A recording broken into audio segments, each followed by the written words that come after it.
أصل مع منتخب المغرب، هل من أسرار النجاح الكفاءات الوطنية على مستوى التدريب؟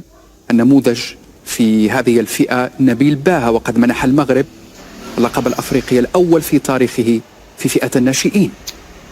هو بالنسبة لفريق أو منتخب هناك إن صح التعبير كيمياء يجب أن تحصل، بمعنى آخر لاعبين جيدين بدون مدرب صعب أنك تحقق نتائج إيجابية،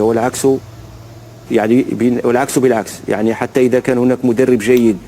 قوة الاتحاد سنواصل الحديث بعد حين. هذه الصور الأولى لوصول بعثة المنتخب الوطني المغربي إلى مطار حمد الدولي، منتخب المغرب القادم للدفاع بقوة عن قيمة وقامة الكرة المغربية التي تشهد في الآونة الأخيرة نهضة حققت خلالها عددا من الإنجازات على المستوى الإفريقي الأولمبي وكذلك العالمي. في الصورة اللاعب الأول زياد باها لاعب ريال بيتيس الإسباني، وهو ابن مدرب منتخب الناشئين المغربي نبيل باها. إذا منتخب المغرب، هذه الصور مباشرة من مطار حمد الدولي لأحد المنتخبات العربية الستة المشاركة في هذه النهائية القطرية. هو أيضا يدافع عن الألوان الأفريقية، والقارة السمراء حاضرة ب10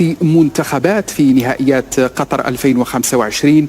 المغرب مقبل على المشاركة الثالثة في النهائيات العالمية بعد الأولى عام 2013 هناك بالإمارات العربية المتحدة حين بلغ دور 16، والمشاركة الثانية كانت قبل عامين في ضيافة أندونيسيا وقتها تحت قيادة المدرب المغربي سعيد شيبة، وتم تحقيق الإنجاز الأفضل وهو بلوغ الدور ربع النهائي. وفي هذا المنعطف خسر منتخب المغرب تحت 17 عاما أمام مالي بهدف دون مقابل. إذن هذه الصورة والصور الخاصة بالبعثة المغربية القادم إلى العاصمة القطرية الدوحة من أجل المشاركة في حدث كأس العالم. المغرب قدم إلى دولة قطر بطلا لإفريقيا للمرة الأولى في تاريخه، والقرعة المونديالية أوقعته في مجموعة ثانية تبدو متوازنة حين يواجه مدارس مختلفة، المدرسة الآسيوية الدولية.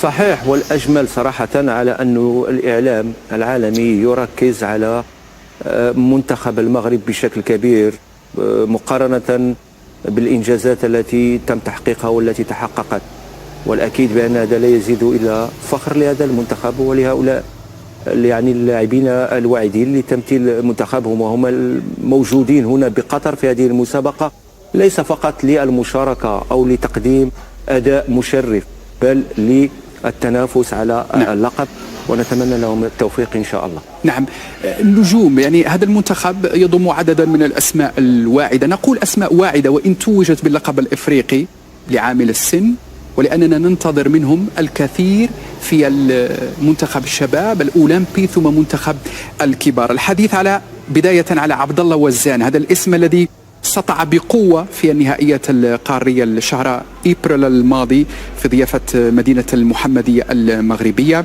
اللاعب الذي ينافس أيضا هذا العام ضمن جوائز الاتحاد الأفريقي لكرة القدم، ينافس على جائزة أفضل لاعب واعد وهو في فئة الناشئين. ما الدلالات وماذا عن الرمزية أيضا؟ هو الدلالات يعني ذكرت على مستوى ركلات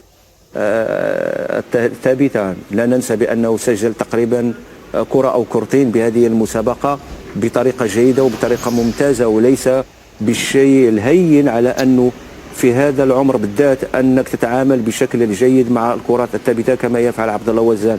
نعم. وهنا نتكلم عن مؤشرات لاعب ممكن أن يكون له صيت إن شاء الله في المستقبل.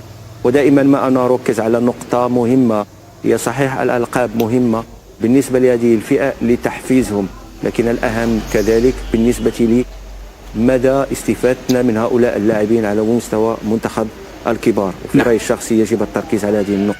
نعم، قبل تتمة الحديث نشير إلى أن هذه الصور هي صور مباشرة لوصول بعثة المنتخب الوطني المغربي تحت 17 عاما إلى العاصمة القطرية الدوحة. هم الآن يصعدون إلى الحافلة الخاصة بمنتخب أشبال الأطلس، وفي انتظار أن تؤمن هذه الحافلة ذهابهم إلى مقر الإقامة من أجل خوض تحديات كأس العالم لكرة القدم فيفا قطر تحت 17 عاما. ذكرت نقطة مهمة ربيع العفوي، كيف يمكن للاتحاد المغربي، كيف يمكن أيضا لأولياء الأمور، لمختلف المدربين بمختلف الفئات السنية المسؤولين على الكرة المغربية، كيف يمكن تأمين هذا الانتقال، انتقال هؤلاء النجوم من مرحلة الناشئين نحو الشباب نحو الأولمبي وصولا إلى منتخب الكبار؟ لأن الكرة المغربية سابقا شهدت عددا كبيرا من النجوم، لكن التعامل الجيد في هذه المرحلة الحاسمة لم يكن بالشكل المطلوب صراحة. بكل تأكيد، وعندنا نماذج كثيرة وكثيرة جدا، ليس فقط على المستوى ممكن المنتخب المغربي لكن حتى على المستوى العالمي.